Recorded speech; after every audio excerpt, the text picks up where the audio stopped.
We are back. We are a Celtic State of Mind. I'm Paul John Dykes, and I'm joined by Kevin McCluskey tonight to have a look at the first half of the Champions League encounter between RB Leipzig and Celtic. They're a goal up. That's the Germans, Kevin. It could have been two. I think Celtic have been a bit wasteful up top. What overall is your view of that first half before we start picking the bones of the performances, individual performances?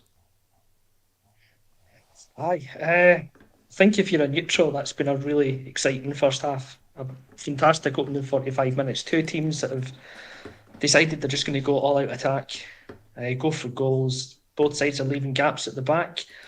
Unfortunately, we're leaving more than they are, and they've got a frightening attack that they've just been able to pick holes in their defence at will, really. And Kunku is just a phenomenal player. His touch, vision on the ball, never mind his finishing ability, it's been something else. I don't like to say it when it happens against us, but it's been a joy to watch a player like that of his ability. He's a class player. But no, it's been an exciting game. They've definitely had the chances, obviously, but so have we. As much as we've maybe not quite been at our best or not been allowed to be, we've still created chances. Yeah, absolutely. We had three within about 30 seconds or within a minute before they got the goal that counted. Yeah. So we're far from out of it. But said, I do have a little bit of fear about the second half. It could certainly go that way, but I think what you're saying there is absolutely right, and it's what we spoke about earlier. There are areas of the pitch, both in their team and ours, that can be exposed, and I think that's happened in the first half. Sometimes you can be ultra critical of what has gone wrong in Celtic's game plan if we go into the half-time break a goal down, Kevin, but they... likewise, they'll be looking at how we carved them open quite a few times. You mentioned a player there in Kunku, and I think that when you look at the three individual games we played in this tournament, you're up against the likes of Modric in the first game, Modric in the second game, and now this machine. We really are up against an elite set of sides here, Kevin. That cannot be overlooked, and we are matching them. We've gone in 1-0 down here. We've created quite a few chances that we'll try and talk about as well. And I would say that Red Bull, as well as having scored the goal, have had the upper hand. Every time they attack, they look like they're going to score. I think let's start with Joe Hart. There's been quite a bit of criticism over the last couple of games. Without Joe Hart tonight, we'd have been 2 or 3 down. I think so. He's made a couple of big saves, and he's made a couple of saves. I think from Werner, maybe Silva towards the end as well. The chances were actually offside, but the flag's a late one, and he's made the save not knowing it's offside. He's been Joe Hart tonight, right? This is the Joe Hart that we know. He's put in that kind of level of performance, the one that we need. Kind of steady, stable goalkeeper behind what is an experienced backline at this level, which you can tell because some of the chances that they're getting, they're outwitting the backline with their movement. But we've been able to rely on having a kind of steady keeper.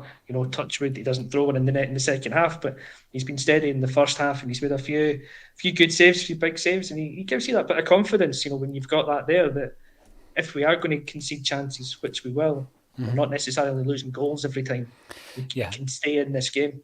They're opening us up. I mean, we've got to say as well, the Tiger Tim Award for Tannoy shithousery has to go to the resident Tannoy announcer after that one goal that was actually chopped off, and he's getting the entire stadium to boo Celtic at Glasgow. Well, tough luck, mate, because it was chopped off. What did you make of that? Initial thoughts, I think we got lucky. We're talking a knee. We're talking a knee offside. Oh, you're talking a big toenail offside. I think it was really tight. But like to the naked eye, to me that looked onside, and I'm sitting writing notes about how could we have defended that goal a bit better. Then all of a sudden it's offside. I watched the VAR. It's marginal. Yeah. Well, it's a great finish, unbelievable finish, great technique, but it's the most marginal calls. I'm obviously glad it's gone in our favour, but these are one of the reasons why I'm against VAR, because to me that was a goal. We should have been 1-0 down there. Did anybody look at that, Kevin, and think? Did any of us think perhaps that's offside? Did you think that in real time? Not for me, not for a second. Nah, not for a second in real time.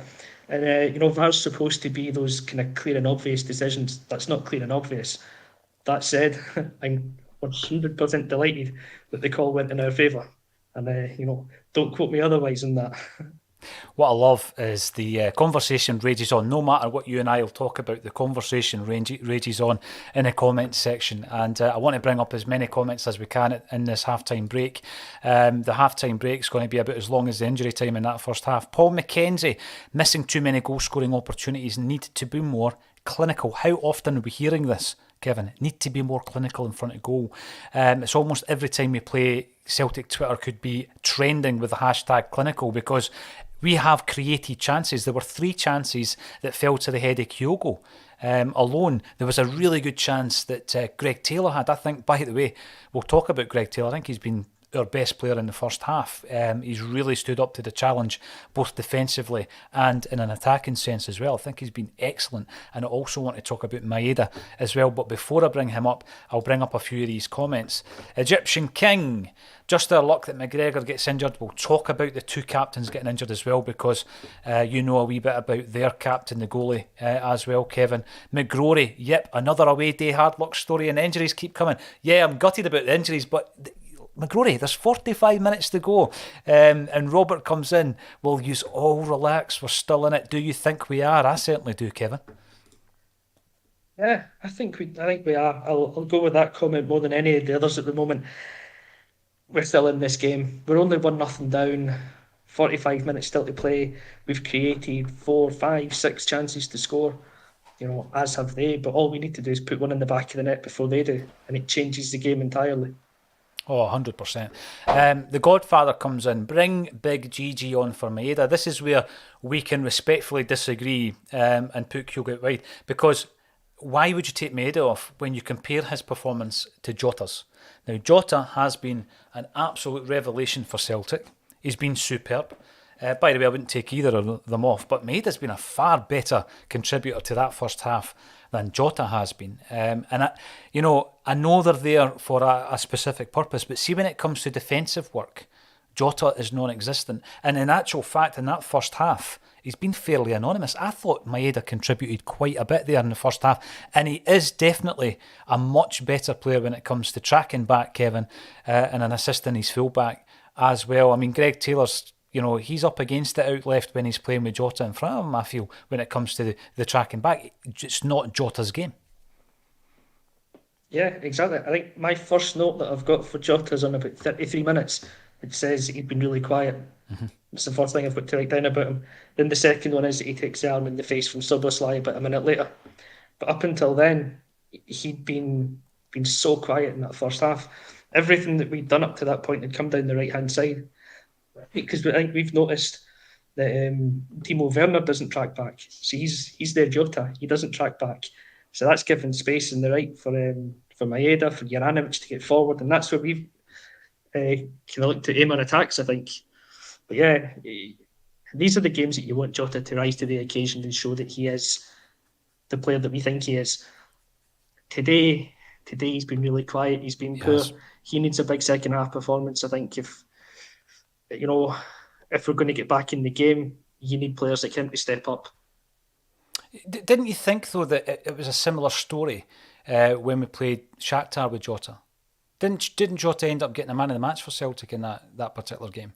And I remember Kevin Graham coming on saying he shouldn't have because his first half was particularly quiet. He came on to a game. I'm hoping that happens tonight. Obviously, when he went down and Rose went over and manhandled him, we're all shouting at our screen, get your hands off our player, in a Neil Lennon style on the touchline. Michael Ross, Maeda off, GG on. It looks as though a lot of people are disagreeing with me, because I think Maeda had a good first half. Just about everything I've noted has been pretty positive. Michael McDonald disagrees, get the basics right and get Maeda off, and it's there for the taking. I do agree with that, Michael. I do think we can come out in the second half. We know what we're up against. We're up against a clinical side, a very, very good side with some star men, but they are breachable, if you ask me. We've created chances. I mean, I think that the chances that we've created against their chances have not been as clean cut. However, we can get a goal, and if we do get the next goal, then as Kevin said earlier on, it certainly is game on. There was another there was another comment I wanted to bring up. This one here from Scott Brotherton. Nkunku is unreal. He is, and we were saying that before, Kevin. We have come up against some absolute animals, beasts of players in the 3 games here. Cal Mack was at fault. I thought, I was going to bring this up because I don't often criticise Callum McGregor. He was definitely at fault. It was so unfortunate as well. And then he's gone off injured. Jota hides in the big games. I think that if you look at the comments made during the week, how do we identify the weaknesses of the opposition? Well, at the same time, we'll also be identifying the dangerous players. They've done the same on Jota, and he hasn't had an inch, let's be honest. He hasn't had an inch. Every time he gets the ball, he's surrounded by 2 or 3 of them, Kevin, so I think they've played him pretty well. How do we get him into the game? That's the big question, because I don't think he hides. I don't think he's the type of player that hides. He just hasn't seen enough of the ball, and it is because he's identified as being our key player. We spoke before the game about that front 3 and kind of the role that Maeda does.